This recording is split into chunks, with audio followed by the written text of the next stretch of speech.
Good evening and welcome to the first budget hearing of the Brevard County Commission. Do I have Jose Fair here?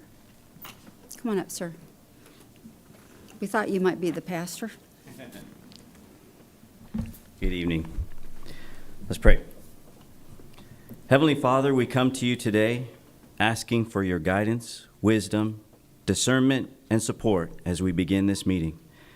Help us to engage in meaningful discussion. Allow us to grow closer as a group and nurture the bonds of community. May every person here treat others with dignity and respect that each and every one of us deserve as the people you have created to bear your image. Help us to be open to the ideas of others and beliefs, respecting each other's differences and not feeling threatened by those differences. Give us the strength and resolve to be able to find compromise when needed, a way to work together for a common purpose. Fill us with your grace, patience, and kindness, Lord God, as we make decisions that might affect us and all those around us and the communities that we serve. And continue to remind us that all we do here today, all that we accomplish, is for the pursuit of truth, the greater glory of you, and the service of the residents of Brevard County. We ask these things in your name. Amen. Amen. Thank you, sir. Commissioner Goodson. Please stand. Pledge allegiance to the flag of the United States of America and to the republic for which it stands, one nation under God, indivisible, with liberty and justice for all. We have a quorum. I'm going to call this meeting to order. We are moving into item D1, County Manager. Chairman and Board of County Commissioners, D1 allows for the reading of the tentative aggregate operating millage rate to fund the portion of the fiscal year 2023-2024 budget that is supported by property taxes. At this time, I would ask the Budget Office to read into the record the tentative aggregate millage rate for FY 2023-24. Chair and Board of County Commissioners, the aggregate tentative millage rate for the fiscal year 2023-2024 budget is 4.6383. The tentative aggregate millage rate represents no change when compared to the aggregate rolled back rate of 4.6383. The tentative aggregate millage rate represents a 6.82% reduction when compared to the aggregate current fiscal year 2022-2023 millage rate of 4.9777. Thank you, ma'am. County Manager, agenda item D2. Chair and Board of County Commissioners, item D2 allows for the public to comment on the revised tentative county budget for FY 2023-24. Before we begin public comment, I'd ask the Budget Office to read into the record the revised tentative budget information. The fiscal year 2023-2024 tentative budget is $2,041,823,659. The budget represents an increase of $52,522,723, or 2.64% when compared to the fiscal year 2022-2023 current budget of $1,989,300,936. Chair, we are now ready to accept public comment on the revised tentative budget for fiscal year 2023-24. Sir, I have no public comment cards, so I'm going to close the public comment session. Okay, moving on then to agenda item D3. Chair and Board of County Commissioners, for item D3, it's recommended that the Board of County Commissioners discuss the tentatively adopt the fiscal year 2023-24 millage rates. Any changes to the millage rates under this item will be recomputed by the Budget Office and announced under item D4. Okay, Commission, I need a vote to accept this. Madam Chairperson, I move to approve. I have a motion by Commissioner Steele, Second. second by Commissioner Goodson. All in favor? Aye. Aye. Opposed? Passes unanimously.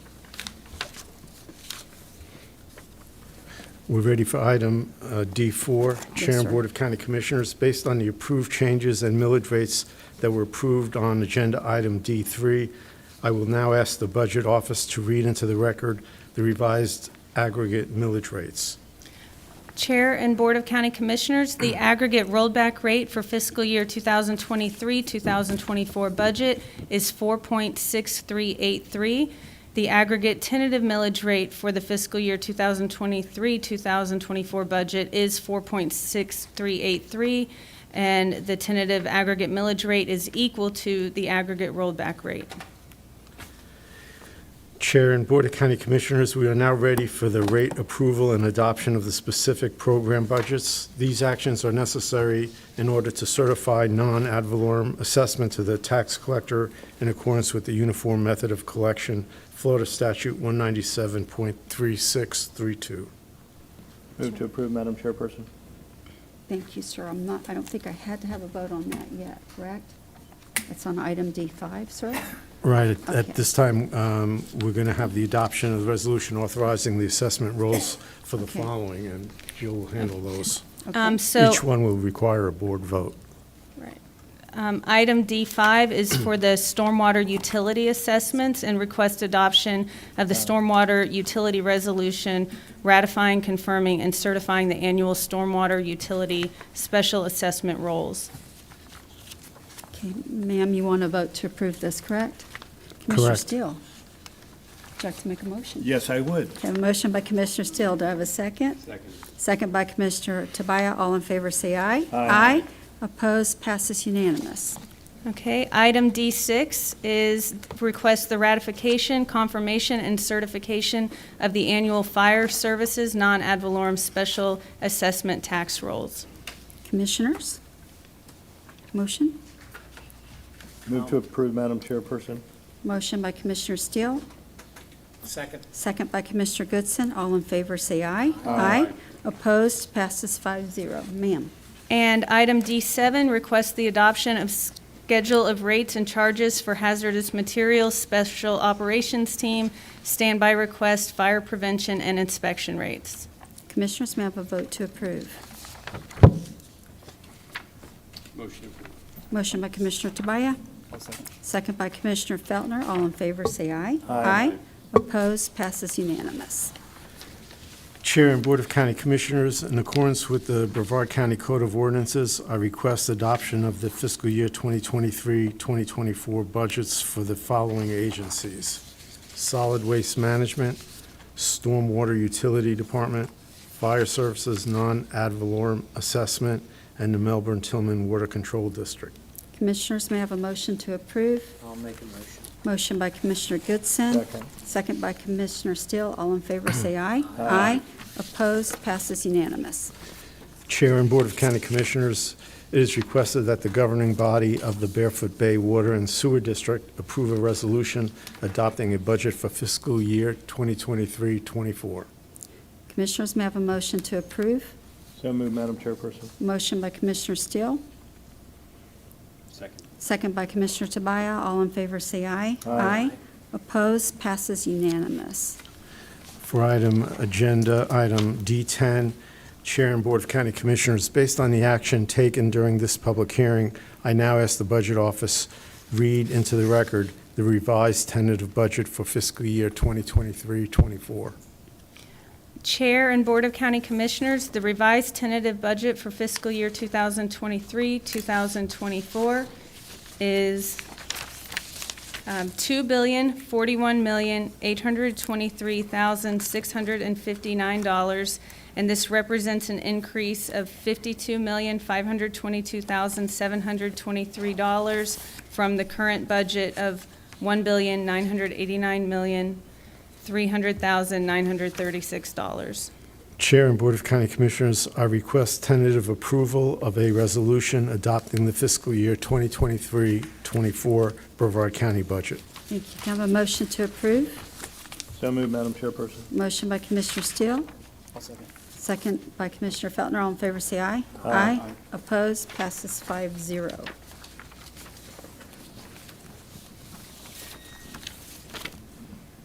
County Manager, you still had one line there, but we'll move on. All right, we are moving into unfinished business now. Item E1, County Attorney. Is this yours? Yes, ma'am. Thank you, Madam Chair. Item E1 is a resolution regarding the potential use of tourist tax revenues for beach lifeguard services. At your meeting on August 22nd, the board directed that I and staff work together to prepare a resolution setting forth appropriate findings to support the use of tourist development tax revenues for lifeguard services for your consideration at this meeting. The attached resolution to the agenda item sets forth the appropriate findings and concludes that beach lifeguard services do not only incidentally benefit tourists, but rather a clear and direct relationship exists between lifeguard services and the promotion of tourism, and further, that one of the main purposes of beach lifeguard services is the attraction of tourists to Brevard County. Thank you, sir. Commissioners, I don't have any lights. What's your pleasure? I have may I ask a question? Sir, yes, you can. Thank you. You stated that lifeguards enhance the tourist attraction to Brevard, correct? That's one of the findings in the resolution, yes, sir. Right. And you stated that you could use this money as long as you could benefit some faction of what might benefit something, right? Correct? I mean, I could say good roads help tourism, right? Could you fund good roads? No, sir, because for two reasons. One is roads are a general duty owed to the public at large, and number two is roads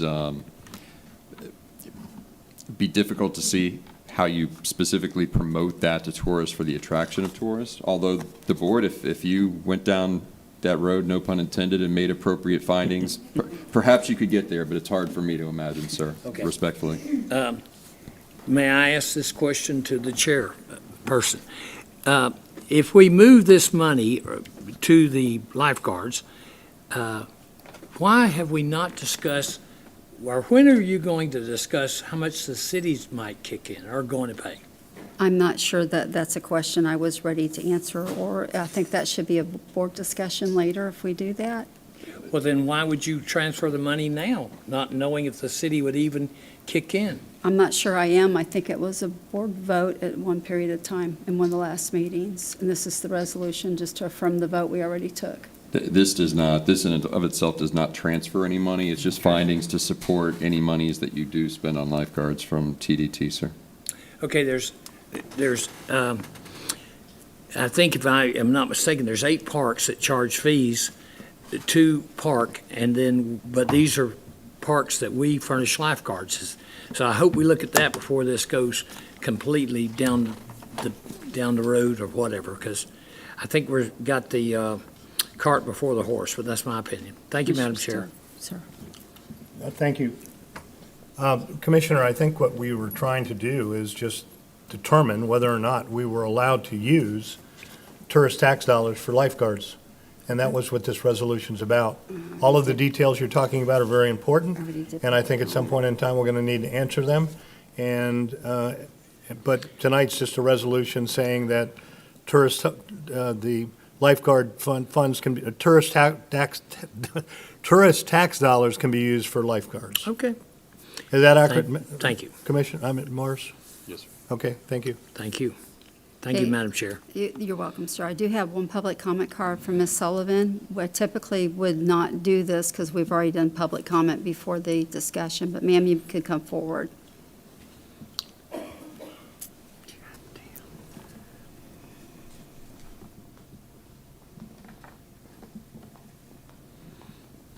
Good evening, Sandra Sullivan. So in response to the last meeting and talking about this, I went and looked up on the state attorney's site, and this has been a conversation that has, I guess, ensued from other counties wanting to do this as well. And there was some discussion in 2013 where one, Matt Gates, had done a bill to give smaller municipalities the ability to use tourist tax, and that bill failed. There are 2 legal opinions on the state attorney's site that you cannot use TDT taxes for lifeguard services. And I have requested our state legislation to get a revised state attorney legal opinion. But there are 2 that I have sent you in emails and to our state representatives that what you are doing I do not think is legal. Thank you. Thank you, ma'am. Madam Chair. Yes, sir. Ms. Sullivan, quick question. As you're well aware, there's many state attorneys. Which state attorney, which district? I sent Which you, circuit? I Or- sent you links to the, Did my you- emails. Did you mean the Attorney General? The Attorney General's. Okay, yeah. that was completely Sorry, different. apologies. Okay, Yep, thanks. Thanks. Thank you, ma'am. Commissioners, what's your pleasure? Have a motion on the resolution? Motion to accept. Motion by Commissioner Tobias. Second by Commissioner Feltner. All in favor, say aye. Aye. No. Opposed, passes 4-1 with Commissioner Goodson in opposition. We are going to do item F3 first because it's the fastest, and then we're going to do F1 and F2. Commissioner Tobias, this is yours, sir. Thank you, Madam Chair, and I think some of the discussion dovetails into this. I do have one card, though, sir. Well, If you want to introduce it, let me do the. Sure. Okay. Okay, well, go ahead. This is just discussion for lifeguard funding, and there'll be a motion to direct staff to go out and negotiate with the cities with a little bit better parameters than what we did previously. Okay, Ms. Sullivan?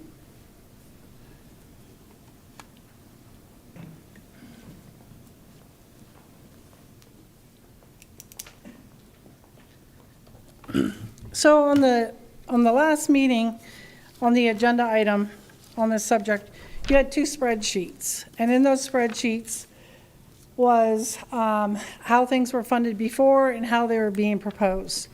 The same 11 beaches that are on this one are the same 11 beaches that are on this one. And the point of that is that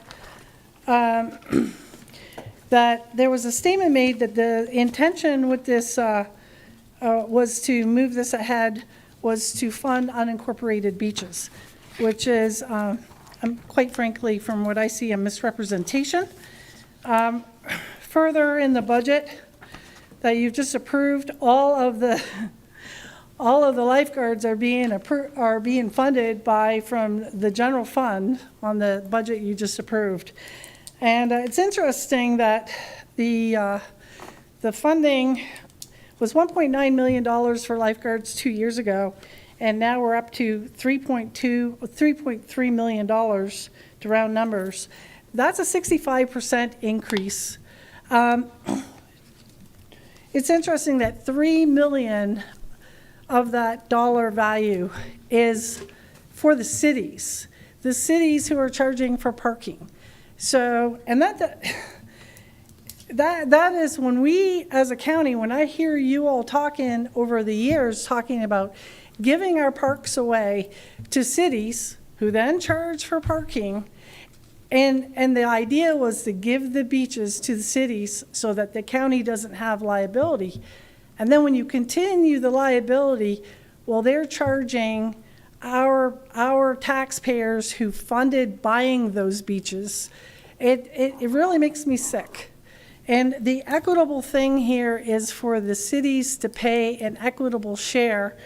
And the spreadsheet that you presented has the county paying almost all of it. I mean, I think it was 96% was the number that Tobias said originally that the county was paying.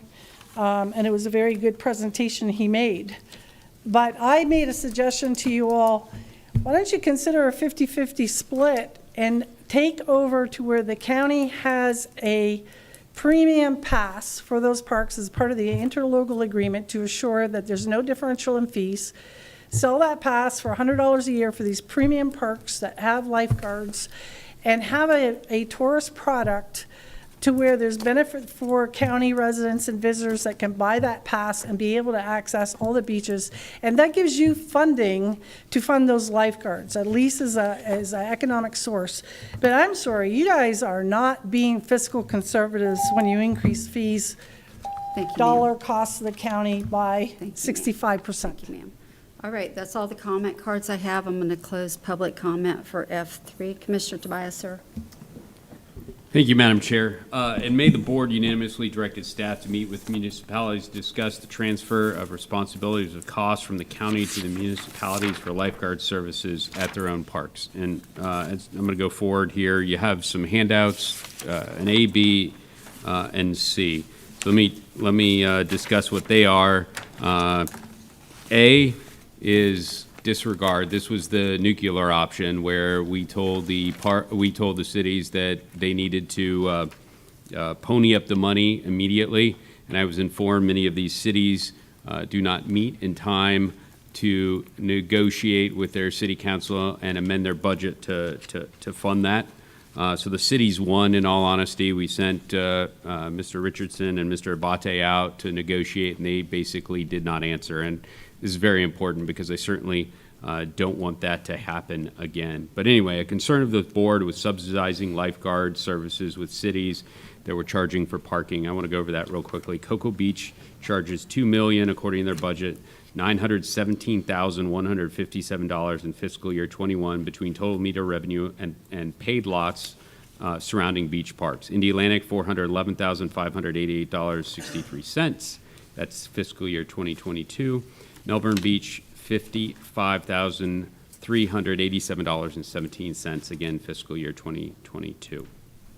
So let me throw something out there. I'd like you to start with spreadsheet B.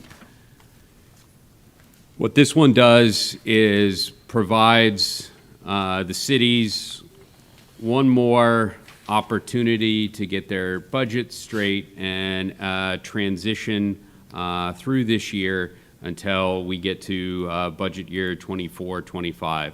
What this does is put the responsibility overwhelmingly, as you see there, on the county. The TDT makes up 20% of that, as we just passed, and then the cities that were contributing a little bit for part-time would continue doing that. So there would be no need of shifting resources in order to make this happen. However, this is not a sustainable model, and I would have a motion to help ameliorate this for next fiscal year. I'd like to authorize staff to meet with municipalities with a cost share information, a little bit more of a guideline. That is, if you go to if you go to letter C. And this would be a 50% cost share. I met with Mr. Richardson. He said if general fund dollars were going there, it's probably best to do that neighborhood of 50%. So you can see here the cost share would be 20% TDT, 30% county general fund, and the remaining 50% city cost. While I would like to do that this year, I've been informed there's just not really that time to do that. So what I think is very important is that we send Mr. Richardson and Mr. Abate to the cities with a little more direction than what we did before.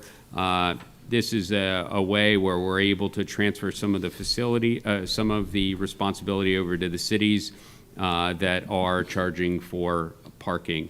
It met with his sniff test, but I think we need to be pretty uniform on this. The reason I'm saying this is because last time, again, when we sent Mr. Richardson and Mr. Abate out there, the city said no. So this gets us a little bit closer, but I think we need to be prepared just in case the cities say no again and have some sort of backup plan. I've got some ideas, but I hope the cities are partners on this, and if we give them an extra year to make those accommodations, they certainly have the revenue when it comes to parking.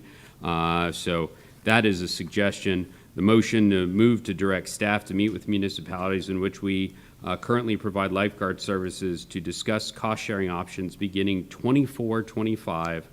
For parks maintained by municipalities, the cost share for lifeguard services will continue to utilize the 20% cost from TDT dollars, and in addition, receive 30% of cost from county general funds, leaving 50% municipality responsibility for either municipal parking revenue and or any other municipal funds. that would be the motion. I'm not stuck on these numbers, but I think that this certainly is a good starting place. If you would like to provide more direction, or if you would like to look at this and do this at a later time period, I'm more than willing. It's just very important that we come together and we let the cities know that at some point they need to pay a fair share for the services that we are currently providing. I'd second the motion. Okay, then. Okay, then. Okay, then. Commissioners, any more discussion? Commissioner Tobias, I like your B plan. I'm pretty strongly going to support it myself. I just don't know where you guys are. Are we good moving forward with it now, or I think it's a fair proposal Madam Chair, the B plan is for them to go talk to them about it, right? the B plan is the status quo, that we're covering 80% and the TDT is covering 20. The cities really aren't paying anything other than what they're currently paying, which you can see is pennies on the dollar, 145,000, You which want to they're grow currently from paying. this plan, though, correct? Well, the goal is that we To have a get more to- equitable cost share. To see? To see, which is where Okay. we're paying 50%, so we're paying 30%, TDT's paying 20% for a total of 50, and the cities kick in the other 50%. But that would have to be negotiated through interlocal Next budget. next budget year. Right. So this would not go into effect October 2023. This would hopefully, with the city approval, go October 2024. So there'd be no loss of service. Madam Yes, Chairperson, sir. that was what I was seconding. You Commissioner heard it Tobias, good. CC. Yeah, okay. CC. CC, okay. I have a motion and a second for the county attorney, sir, to go ahead and start negotiating this, correct? Is that what your motion? Yes, Madam Chair. Okay, motion and a second. All in favor, say aye. Aye. Opposed? Passes 5-0, I believe. Commissioner Goodson, you did an aye? Okay, sir. Yeah, I was. All right, we're going to move it to item F1. Commissioner Tobias, you brought this, sir, but I do have comment cards. So if you want to open it so I can call the comment cards, that would be great. Thank you, Madam Chair. Sorry. Did I mess something up? No, I did have a question on the prior item. Okay.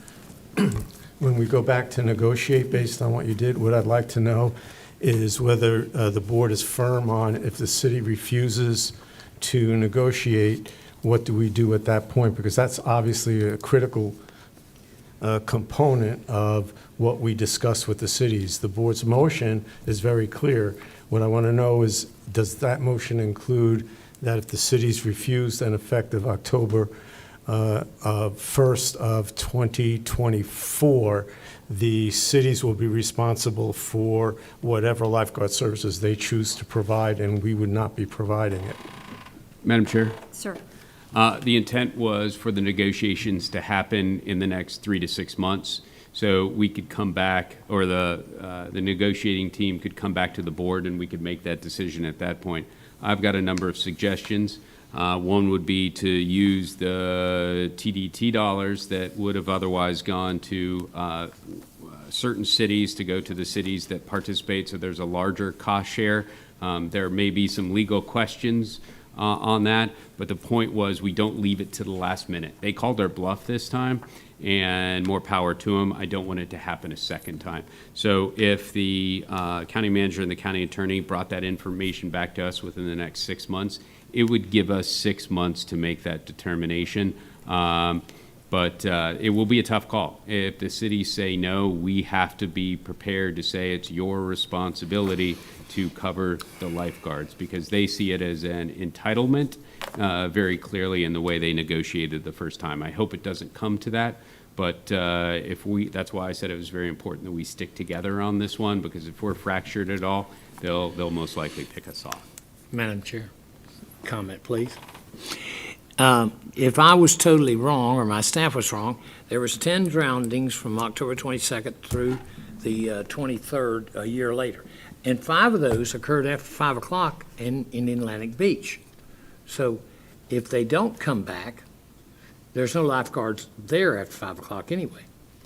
So it sounds like to me they're going to have a problem unless we want to do lifeguards till 8 o'clock at night.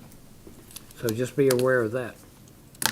Now, I'm all for your proposal, John, I have no issues. I think knowing the cities, I hope they don't, because on everything else I've seen that we have asked for, the cities kind of stubbed their nose and said nope. So we'll see. We'll see. Okay, very good. Item F1, Mr. Bate, you're good now?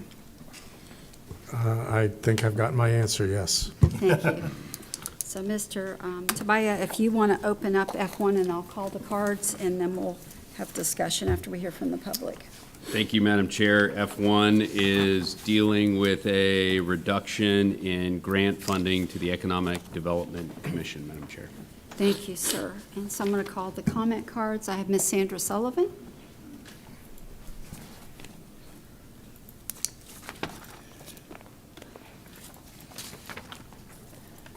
Good evening, Sandra Sullivan. So I just want to make a comment. I think what the EDC does is very important, and all the conferences that they apply to and the work that they do, and bringing large companies here to Brevard County that has opportunity. I don't always agree with all of their proposals that they bring forward, but I think the organization brings a lot of merit. I would like to comment that they, and it's kind of interesting relating to this, is they're like a pass-through to NBEDS. NBEDS was created in 2011. It kind of relates to it. You want to get a money source and cut back over $1 million. You're taxing the entire county. This was intended for when the shuttle program ended and Titusville was hurting, and they've had that tax for more than 10 years now. We don't need that tax to NBEDS anymore, and it's not fair to And tax. this is item specific Yeah, right, but right now. related to this is I specific think that tonight. EDC Thank should you. continue. And if they communicate with NBEDS, you don't really need duplication of effort. So my suggestion would be get rid of NBEDS and not cut back on EDC. Thank you. Thank you, ma'am. All right, I have Miss Linda Weatherman and Kirk Hall. I don't know how you're together, so Miss Linda, you're first.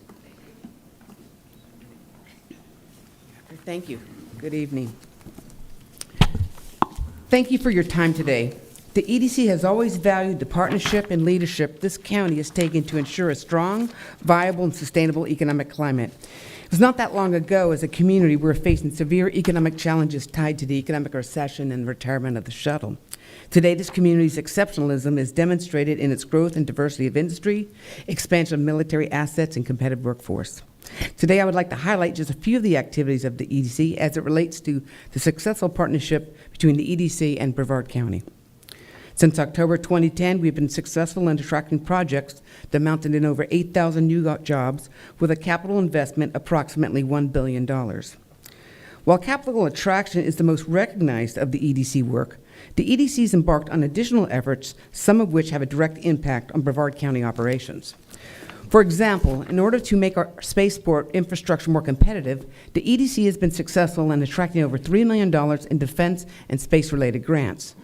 But significantly, and to the financial interests of this county, 30% of those funds benefited Brevard County, as the EDC was successful in obtaining over $1 million for the EOC.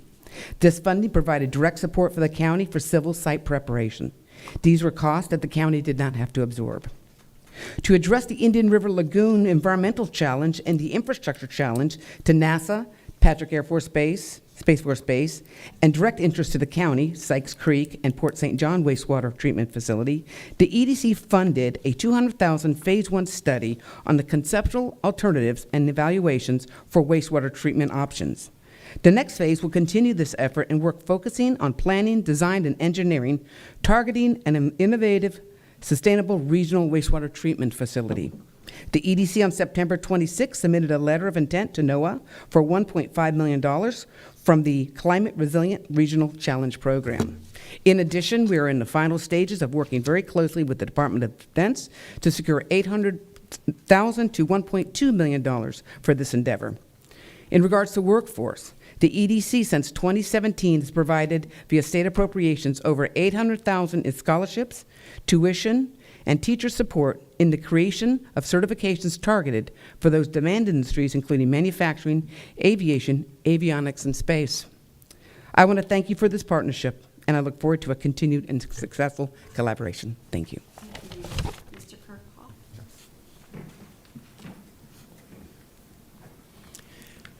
Thank you. I'm Kirk Hall. I am the Chair of the Economic Development Commission. I'd like to take just a few moments tonight to address several subjects as they relate specifically to the EDC budget. First of all, the overall county grant funding. The EDC has not requested, nor have we received, an increase in county funding in over 12 years. In fact, in 2010 and 2011, the EDC received a decrease of 5% and 7% respectively. Secondly, our venture is a co-venture between private and public funding. The EDC has always honored and respected the investment this county provides for a competitive economic development program, and we do not rely solely on county funding to support our extensive program of work. We seek to ensure that economic development is a partnership between both private and public resources. Currently, the budget funds are provided 48% by county grant and 52% from private sector and additional partnerships. I would also like to address our reserves.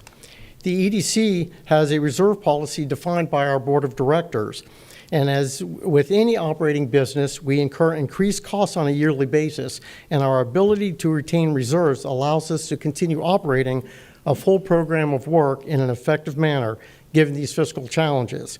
Our current reserve balances reflect the reduction of activities during COVID, which is reflected in both our activities and reduced marketing due to shutdown of other programs.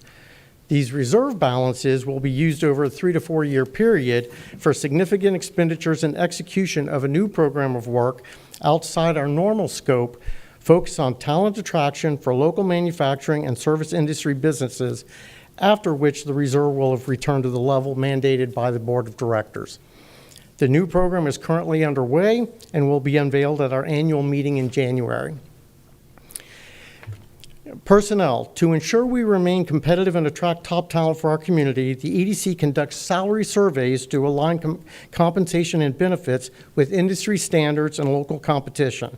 Our personnel expenses are shared with county and private funds, with the county contribution averaging 76% of total personnel expenses each fiscal year. For executive leadership, an annual committee of the board of directors conducts a performance review, including a salary comparison and benchmark study and formal survey. The EDC is cognizant of tight budgets we all hold. It is for this reason we have not sought an increase in our budget for over 12 years. In closing, I want to thank you for your time today, and the success of the community in mitigating challenges is due to the co-venture and continued support of the county and the EDC. Thank you. Thank you very much. Commissioner Tobias, a quick comment here. I read your item, and I want to just request maybe if you end up with this, that it's maybe not so much of a 20%, that you'd be a little bit more softer with it. Let me explain why. I really admire all the things that the EDC does, and I admire that they have a strong board. I go to the board meetings, they hash it out, they're smart people.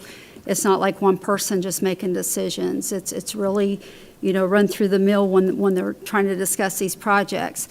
And most of those projects has been kind of more on the south end, which is fine, because Miss Weatherman lately has picked up a torch here, and she's working on almost an $88 million grant that'll mostly affect districts 1 and 2 with an advanced wastewater treatment plant, which we desperately need, which is going to alleviate a lot of costs to the county down the road as far as those types of things. And I'm really thankful she's starting to do a little bit more on the infrastructure projects, and it made this an easy sell today, because the amount of money, and it's probably not going to be why I get to be in office still, but the amount of money that's going to save the county later is as far as this treatment plan over for the whole Space Center, Fort St. John, North Brevard, and a lot to do with into the Cocoa area, I think is going to be a real game changer as far as a financial thing.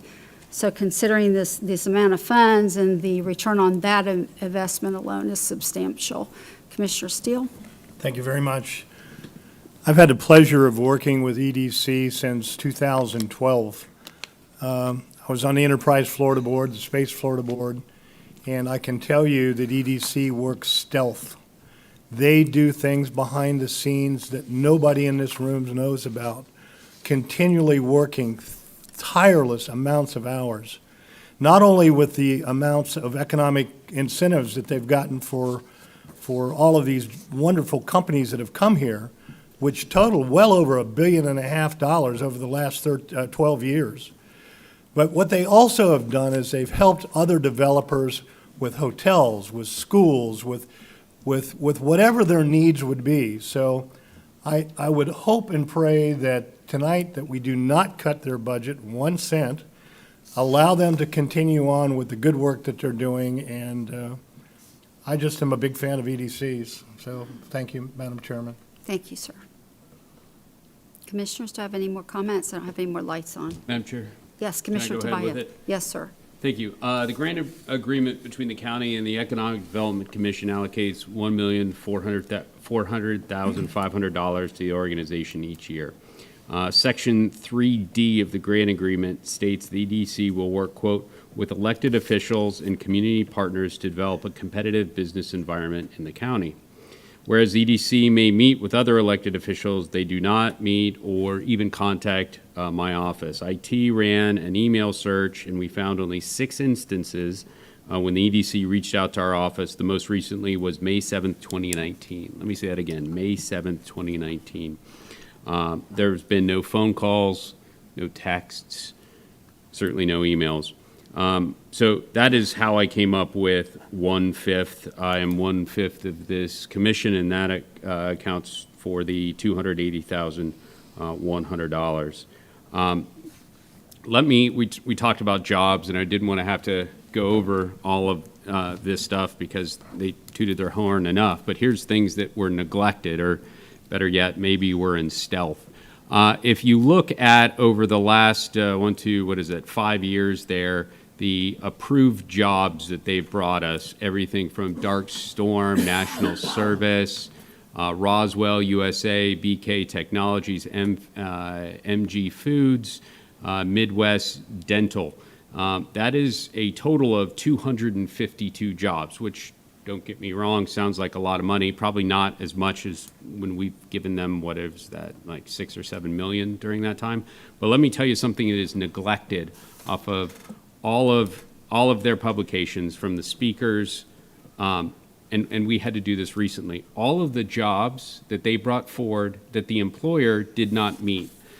And there were actually twice as many jobs that were rescinded, or incentives that were rescinded for jobs up here. So let's go over those, because I think they're very important, because they brought up here, they said they'd be game changers. Well, they're not game changers, and we had to take away. And they're not going to mention that. Diamondback CNC, we had to take away 35 jobs in 2020. They promised 35 jobs, they did not deliver. East Coast Paper Stock promised 30 jobs, did not deliver. Merritt Island Board Works Incorporated, Project Transom, 380 jobs, not delivered. Geno LLC, 12 jobs, not delivered.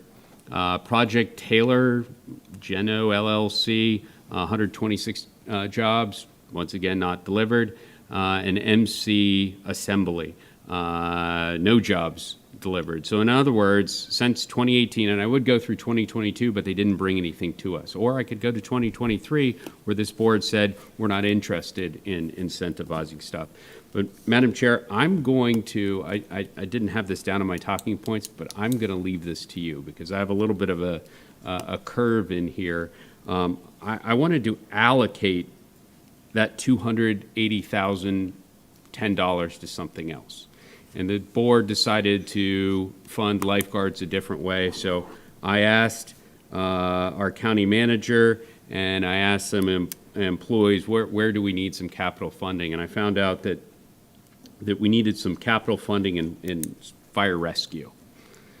So I reached out to some administration, I reached out to the boots on the ground, and it sounds like there is a firehouse in District 1. So I would like to allocate the savings. I put down $280,010 to that. But if you want to decrease that amount, I will take that as a win. I just want you to understand where my motion will allocate those funds. So give me a percentage. I'll do the math real quickly and put it in there. But that's where the savings of $280,010 would go. Okay. Your district firehouse. Commissioner Steele? I would suggest a 10% cut. Okay. I think that would be a little bit better. And let me throw this out to you. I get it with all this, and that, again, that's all in you guys' area up there. I've gotten the privilege of getting to go to the Pentagon once, and it was just amazing, the work that we were able to do there, the talk with the military. And I've been on a lot of the team calls in the past with working on getting the Space Force here. And so I know, I just know Linda Weatherman had so much to do with all that. I watch her walk into, we go into Washington, you walk into a room with all these generals, and they're all like, "Hi, Linda." And I'm like, pretty neat. So she's just got that respect in that area. And if we look at these, I see a lot of losses on things, but the amount of wins as far as military presence, I know with the Navy, you had a lot to do with getting those Navy things in District 1 as well, the new businesses. But just the Advanced Wastewater Treatment Center, and we've spent hours on this right now with Eddie Fontaine and everybody trying to secure these funds. And Miss Linda has been all over the place trying to ascertain these grants, and she's working real hard, and it looks like we're really coming to a good place. Miss Debbie Mayfield's been heavily involved and is championing it now too. So I would like to do less of a cut. So if Mr. Still has 10%, I think that is pretty reasonable for what Commissioner Tobias, and it made sense, 20%. Actually, when you threw that in there, I knew exactly where you were going. So Commissioner Goodson, sir? Just two questions to Commissioner Tobias. What does a fire station cost? That way I'll know how much I might have to give up to the chair to help her. Does anybody know what a fire station costs? Are we funding it next year? Yeah, at first I've heard of it. Madam Chair, I have absolutely no idea. This is just capital improvement. It could be a whole sort of things, everything, I imagine, from roof to, well, I have absolutely no idea what one. This is just this is not a new fire station. I wish you could build a fire station for $280,000. I thought you were donating the money to her for a new fire station. No. This is Okay. capital improve. This is Good, 'cause I didn't wanna have to go there either. Capital infrastructure. Okay. Thank you, Madam Chair. Okay. Commissioners, I have no other lights? Madam Chair. Yes, sir. Okay, I had to amend this. I'd move to reduce the Economic Development Florida Space Coast grant funding for 2023-2024 from $1.450 to $1,260,450. That's a 10% reduction. And direct staff to provide written notice to the Economic Development Commission of this action, and to utilize the $140,050 for fire rescue capital infrastructure at the county manager office's direction in District 1. Thank you, sir. I have a motion. Do I have a second? Second. Second by Commissioner Steele. All in favor, say aye. Aye. No. Opposed with Commissioner Goodson in objection. I do want to state, though, Ms. Weatherman, if we end up getting all the money for the advanced wastewater treatment, I will be champion next year that you have this returned with a CPI bump on the funds, because it will be substantial to the county. And I appreciate all you do. So thank you. I think you're awesome. Thank you. All right, we're moving into item F2. Commissioner Tobias, do you want, I've got cards on this. Do you want to open, and then I'm going to call the comment cards? Thank you, Madam Chair. This is dealing with the 2023-2024 budget of the supervisor election, Madam Chair. Thank you, sir. I have Ms. Sandra Sullivan.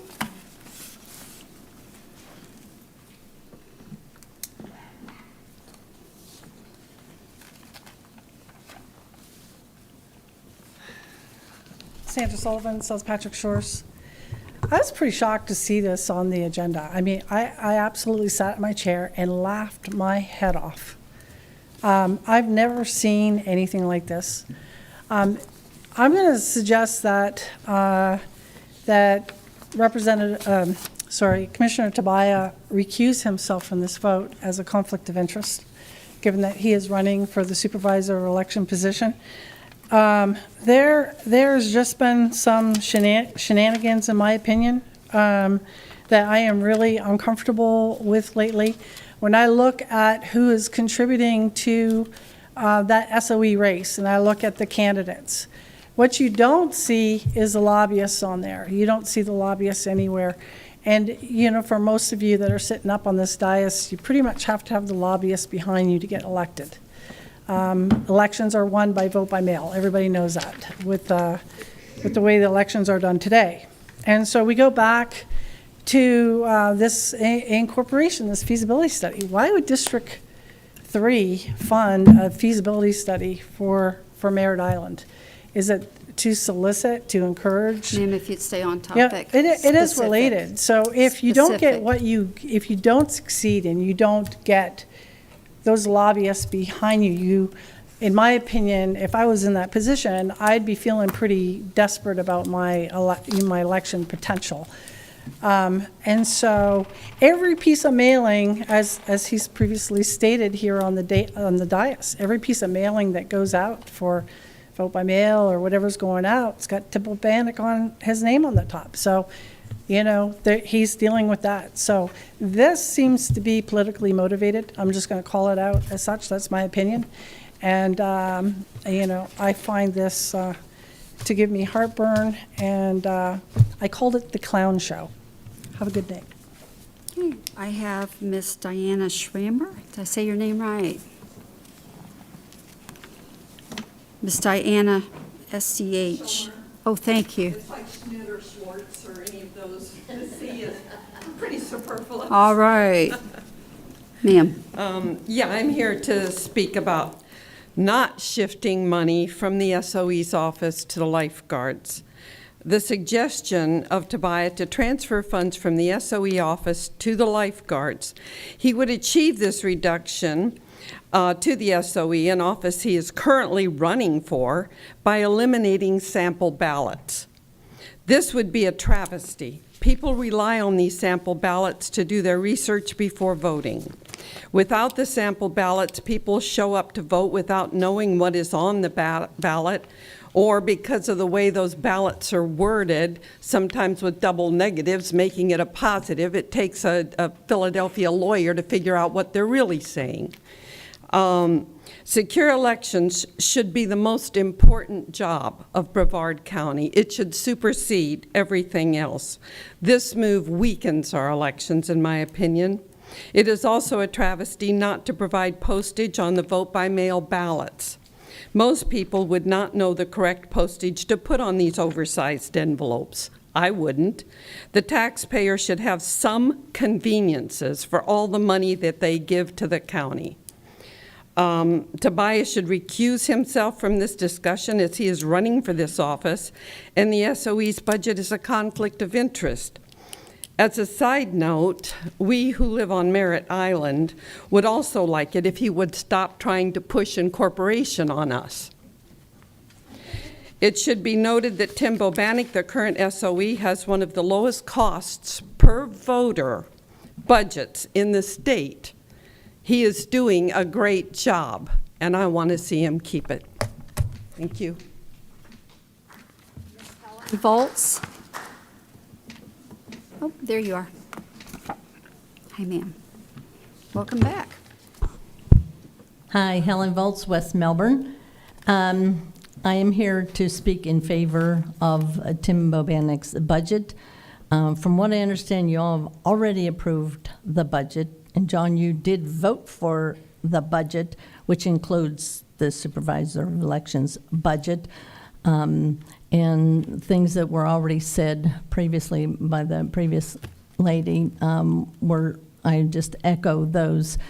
I think it is a conflict of interest for Mr. Tobias to have a vote on this since he is running for office. And I'd like to ask the attorney, when you are in office and you're running for another office, do you not have to resign your office to run for another office? No, ma'am, you don't. You don't? No, but We'll do those questions later. I don't want to catch him off on something hard, just in case. Oh, okay, all right. Well, I am just in favor of Tim keeping his position, keeping his budget the way it is. Thank you. Thank you, ma'am. And I saved you for last, Mr. Bobanek.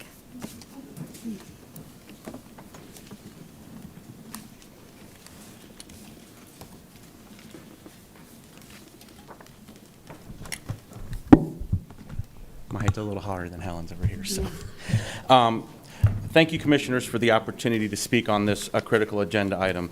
As Ms. Volz pointed out, I'm happy to see that this board has already approved the submitted budget that's tentatively approved. I want to address the 3 areas of reduction proposed by Commissioner Tobias. The first is the return postage on vote by mail. Prepaid postage was implemented in 2021 and has been included in the budget approved by this board for the last 2 fiscal years. The answer as to why we need to keep postage paid return mail ballots is simple. Voters shouldn't have to pay to cast their vote. To now take this away from the voters when they have now used it for multiple elections would cause confusion and would be a great disservice to the voters, especially our elderly population. The next thing I want to talk about is sample ballots. Sample ballots are the most critical tool to educate voters. They contain the voter's precinct and polling place location and address, the identification requirements to vote, list of early voting sites with days and times that they're open, information about returning mail ballots to secure ballot intake stations, list of Supervisor of Elections administrative offices, and election day instructions. To put things into perspective, I ran the numbers on Commissioner Tobias' proposal to change the sample ballot. Based on Florida Today subscriber rates and email sample ballot requests, 81% of voters in this county would not receive a sample ballot. If approved, this will create massive lines at the polls and early voting sites because the vast majority of voters won't have the necessary information to study the ballot prior to voting. It will also trigger a deluge of calls to my office from angry voters wondering why they didn't get a sample ballot after having received one for the last 15 years. It's amazing to me that a candidate for Supervisor of Elections thinks it's a good idea to not send sample ballots to 81% of the voters. Last, let's talk about the prepaid postage. While working on the 23-24 postage budget, my office opted to leave a few categories that would typically be budgeted at a lower total amount. This was done knowing that there would be postage balances left on the permit to cover these expenses, and there would be no need to request additional dollars. At the request of Chair Pritchett, earlier today we sent a revised budget request, which includes the postage prepaid amount as a negative expense item, and the full budget of the postage needs for FY 23-24. This postage amount includes statutory mandated mailings to include voter roll list maintenance postcards, felony mental incapacity, certified mailings, Form 1 delinquency notices, payments to vendors, and other general correspondence. According to the email from the County Manager, Frank Abate, on Friday, September 1st, quote, the proposed FY23 budget for ocean rescue is $3.3 million. While this amount does not fully fund the annualization of the expanded services of $3.5, there is some flexibility within the fire rescue proposed budget, if needed, to ensure the enhanced services are provided for the full year. The proposed budget does not, the proposed budget here fully funds the EDC and the Supervisor of Elections budget. I have more, but obviously I'm out of time. Tell you what, if you would just stick around in case there's questions. I'd be happy to. Thank you, I appreciate it. I'm going to close the public comment section, but don't go too far. Mr. Still, is that a new light, sir? Yes, it is. Okay. You know, Commissioner Tobias and I don't always get along, but for someone to come up here today and call him unethical is insulting. John Tobias works his fanny off for this county, and I'm going to tell you right now, he's one of the best commissioners that we have. He does a lot of research, and certainly he's running for the position that you have now, Tim, but he has every right in the world to voice his opinion in regards to these issues. I think it's absolutely disgusting that you folks are trying to recuse him from a job that he has to do constitutionally, which is vote on these issues tonight. Now, as far as the cuts that we're talking about, I'm going to tell you that I don't have any use for sample ballots either. I think they are a complete waste of money. I think what happens with a lot of sample ballots is somebody in the family goes and they fill them out, and they give them to their parents, and they say, here's how you vote. Very seldom do sample ballots, I mean, you get some sample ballots being used, but there's a lot of ways that you can put that out to save that money. Tim, I appreciated your call, and I thank you for your call, and I just, at least on the sample ballot things, I think that's a waste of money. So that and to try to insinuate that Commissioner Tobias is unethical is just disgusting. Thank you. Thank you, sir. I'm going to go through the lights, but real quick before we do, I did want to talk about what Mr. Bobanek had discussed, and I do appreciate you, sir, working hard with the CPA and the county and getting the budget to where the budget is good now. So I'm comfortable with the budget. We might work on moving that line item to another place later, but it's all transparent now and in there, and I appreciate that a whole bunch, sir. And I do want to say this too, you know, if I tell Commissioner Tobias he has to recluse himself, I'm going to have Mr. Bobanek too, because he's running as well. So we need to just have discussions out in the public, transparent, and it's all good. But I will piggyback on, Commissioner Tobias isn't always comfortable, but he has really done well, saving all of us a lot of money. We put everything we can out online now because everything we do is out in the public. So I do appreciate that work he always does, and it's not comfortable.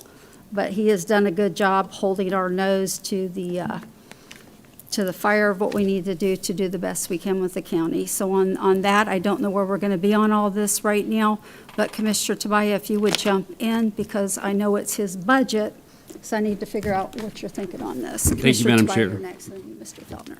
Thanks. I'd like to go over the basics here and then respond to some of the stuff that was put out.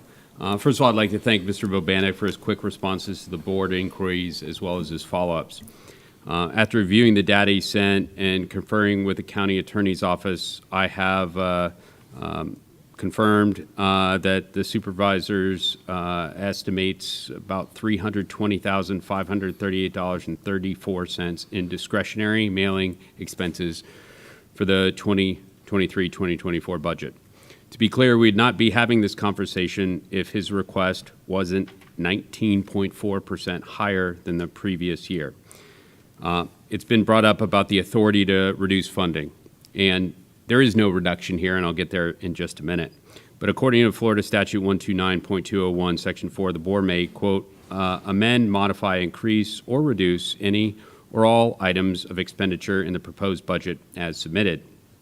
However, the board cannot ask for these modifications at the sub-object code level. Therefore, I have modified suggestions to the supervisor elections operating expenditures for his 2023-2024 budget.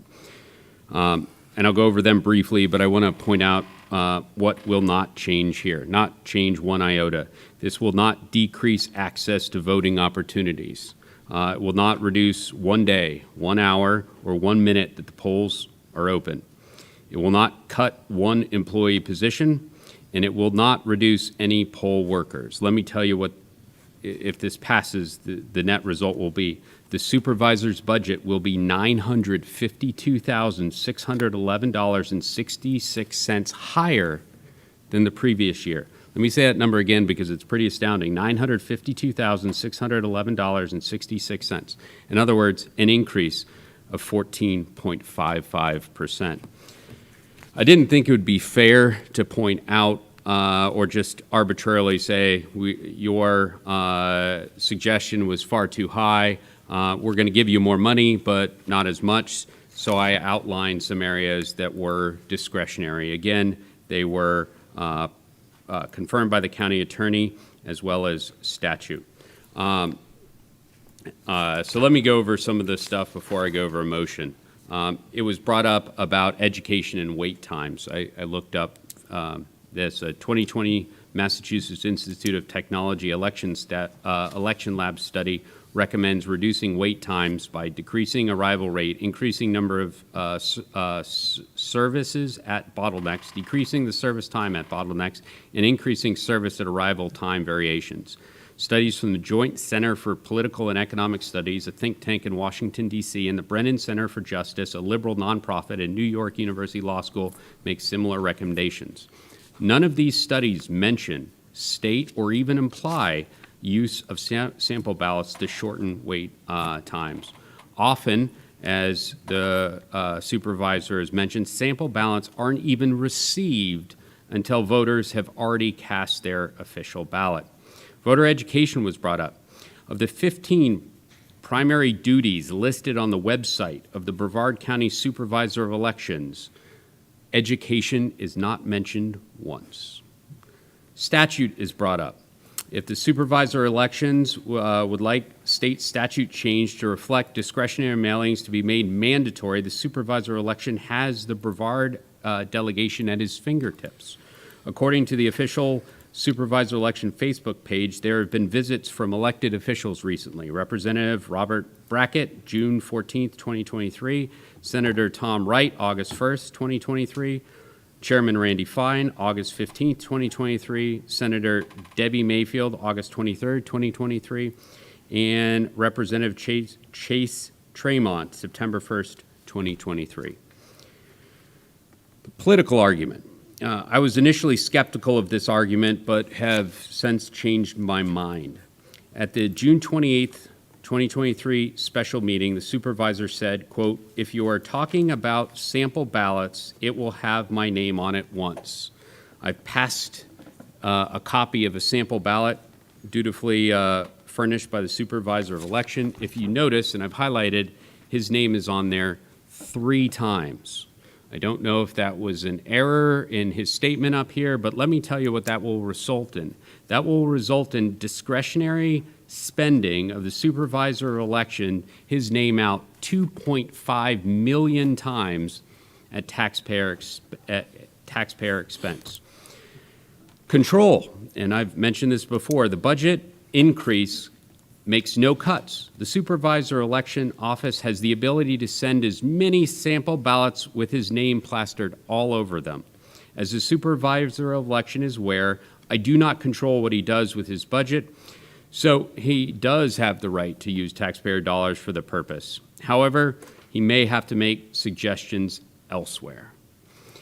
And if the supervisor is looking at providing a more conservative budget, maybe he should stop spending thousands of tax dollars at 5-star hotels such as the Ritz-Carlton in Virginia, as he did just this year.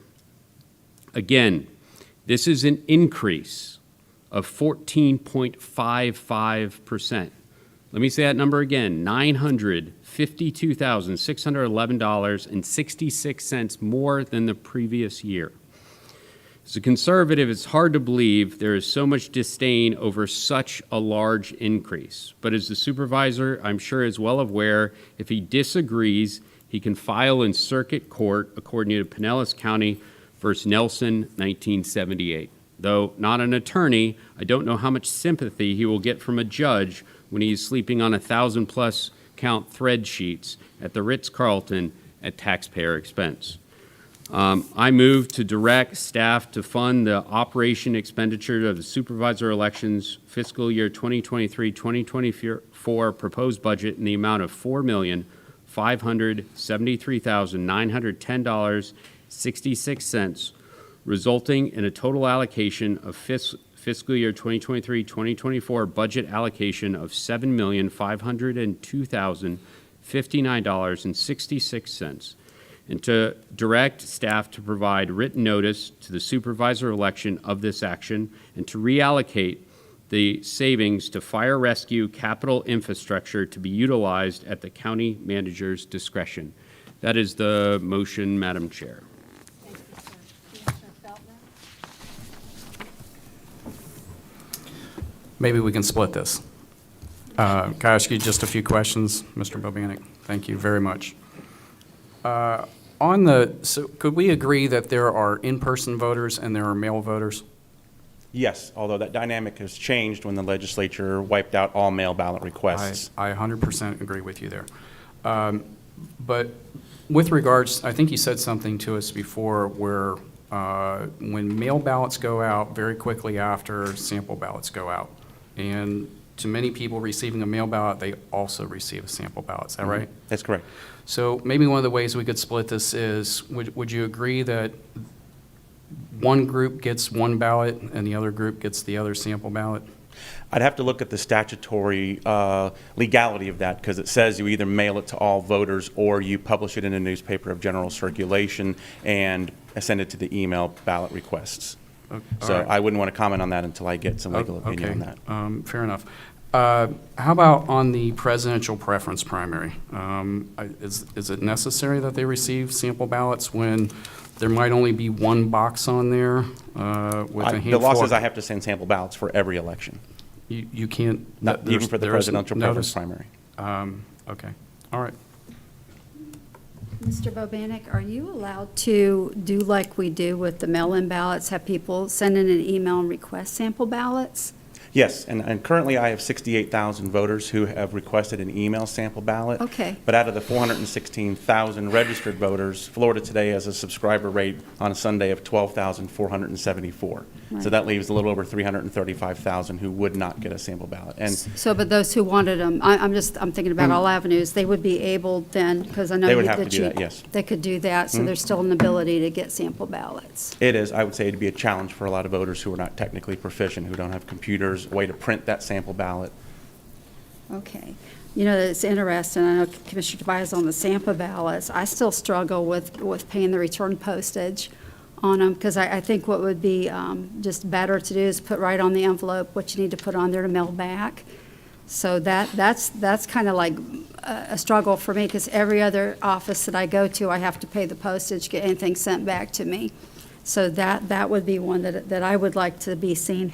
Commissioner Tobias, I don't know where you're going to get the votes on this or how we're doing it, but that you do have in that amount, I think that 91,000, he did pull back into the budget. So I want to make you aware of that in case you hadn't saw that, if what you're doing with your numbers here soon. Madam Chair. Commissioner Goodson? Thank you. Yes, sir. Thank you. I would just wanted to bring up something. My office checked as far as Okeechobee and as far as all the way to the west. In about 10 counties right around us do this. This is nothing. Now, Commissioner Tobias, may I ask this one question to you? You've sat on this board 7 years, correct?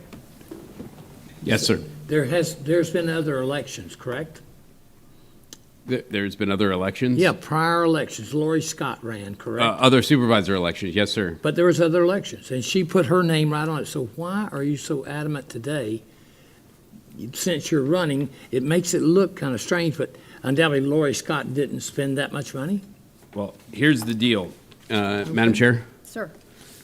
We have a supervisor that is asking for a almost 20% increase. But there's We're- more elections this year in this process, correct? Absolutely. And the Okay. legislature saw fit to provide discretion to the supervisor elections on mail they could or Right. did not need to mail. That's called discretionary funding. Right?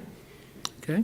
This is a new statute out there. So there are ways to do this, namely email and putting in the paper, both which save Yep. thousands of dollars. And to be clear, the supervisor, and he well knows he does not have to cut these. I just thought it would be unfair to arbitrarily say we're cutting, and let me say that again, I'm sorry, I screwed up. We're not cutting.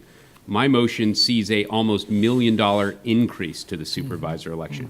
We're cutting his 19.5 or 19.4.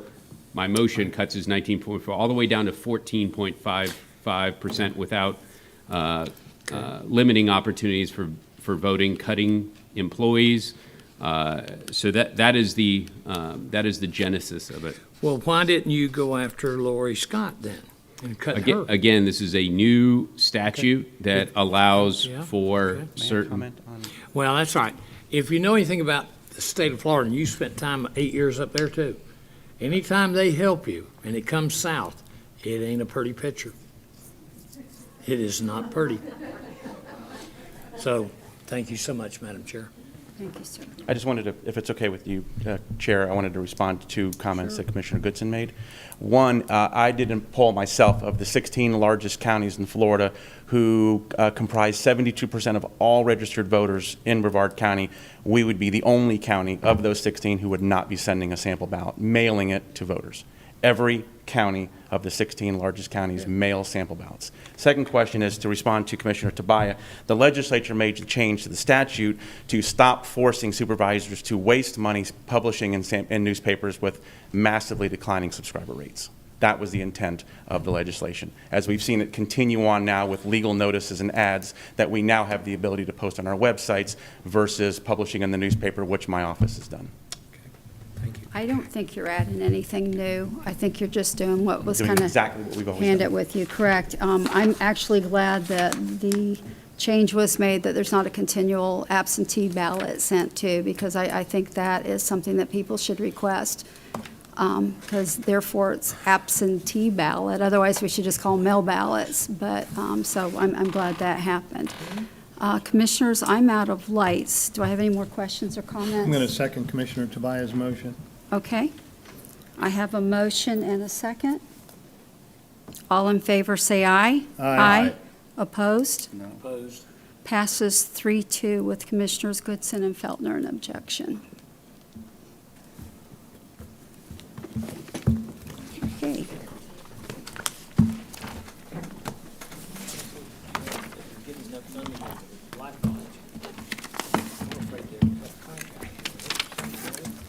All right, moving into board reports. County Manager, I have no report. County Attorney, I have no report, Madam Chair. Commissioner Goodson, None. Commissioner Well, Tobias. excuse me, Madam Chair. Okay. I would like to compliment Florida State. I'd like to compliment Florida. I thought that was a real good butt licking they got. And last night, Zabo, I was really happy with Duke. So let's all pull for Florida State and the heck with the rest of the world, right? Thank you, Madam Thank you. Chair. Thank you, sir. Commissioner Feltner? Okay. Commissioner Steele? No report. And I have no report tonight. Commissioner Tobias, and then you can move into your recognitions. Thank you, Madam Chair. A couple things. Since we're in board report, I'm going to bring up a motion at our next meeting. I probably should have added it. I'm sorry because it was rearranged, but the savings from the added funds that were otherwise going to the supervisor of elections, I'm going to ask for that to be transferred into fire rescue infrastructure. And again, that was an oversight, and I'd rather do that at a regular board meeting. But I again apologize for not doing that. Number two, real quickly, I just got a text from our CFO, Jimmy Petronis. He sent me a picture.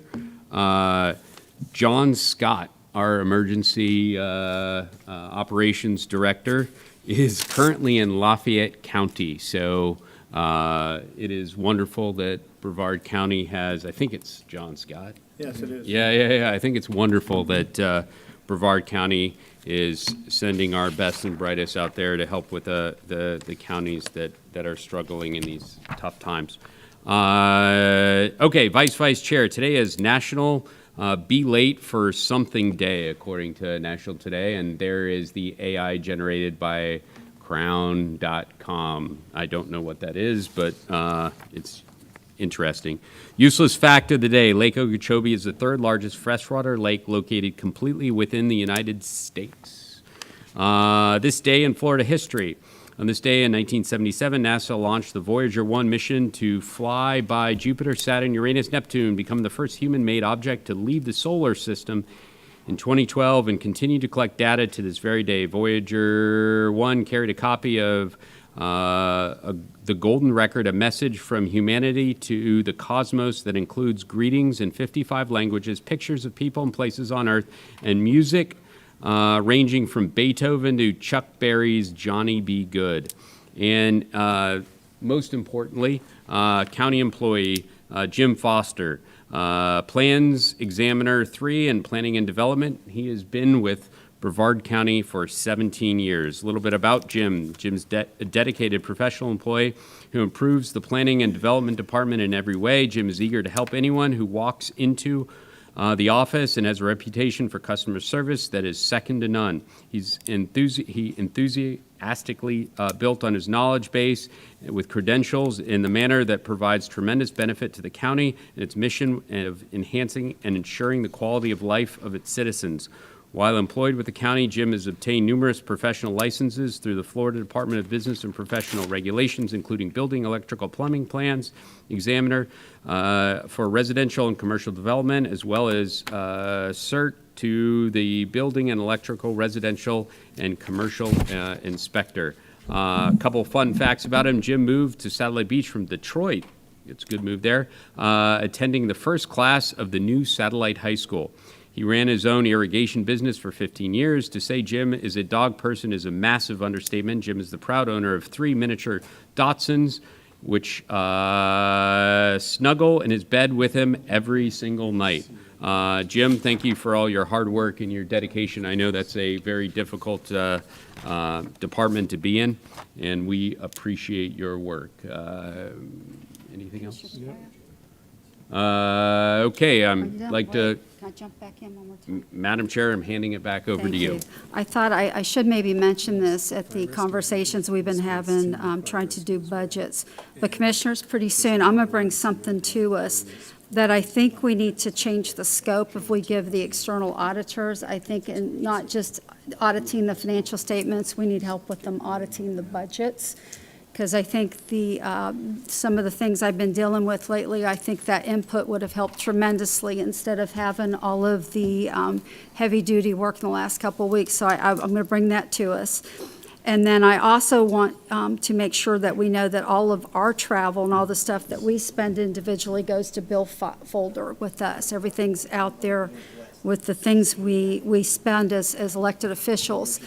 So I want to, I'm going to figure out something with the county attorney to find a way to get all of the elected officials in Brevard County, that we have a way to put all reimbursed travel out so that the constituents can see everything that we're doing and everything that we're spending on an individual basis. I think it's just the right thing to do because there's no, you guys can see ours, we put it out there, but there's not an easy way for you guys to see those as well. And it keeps us accountable. We do this, and we're very accountable with how we spend funds.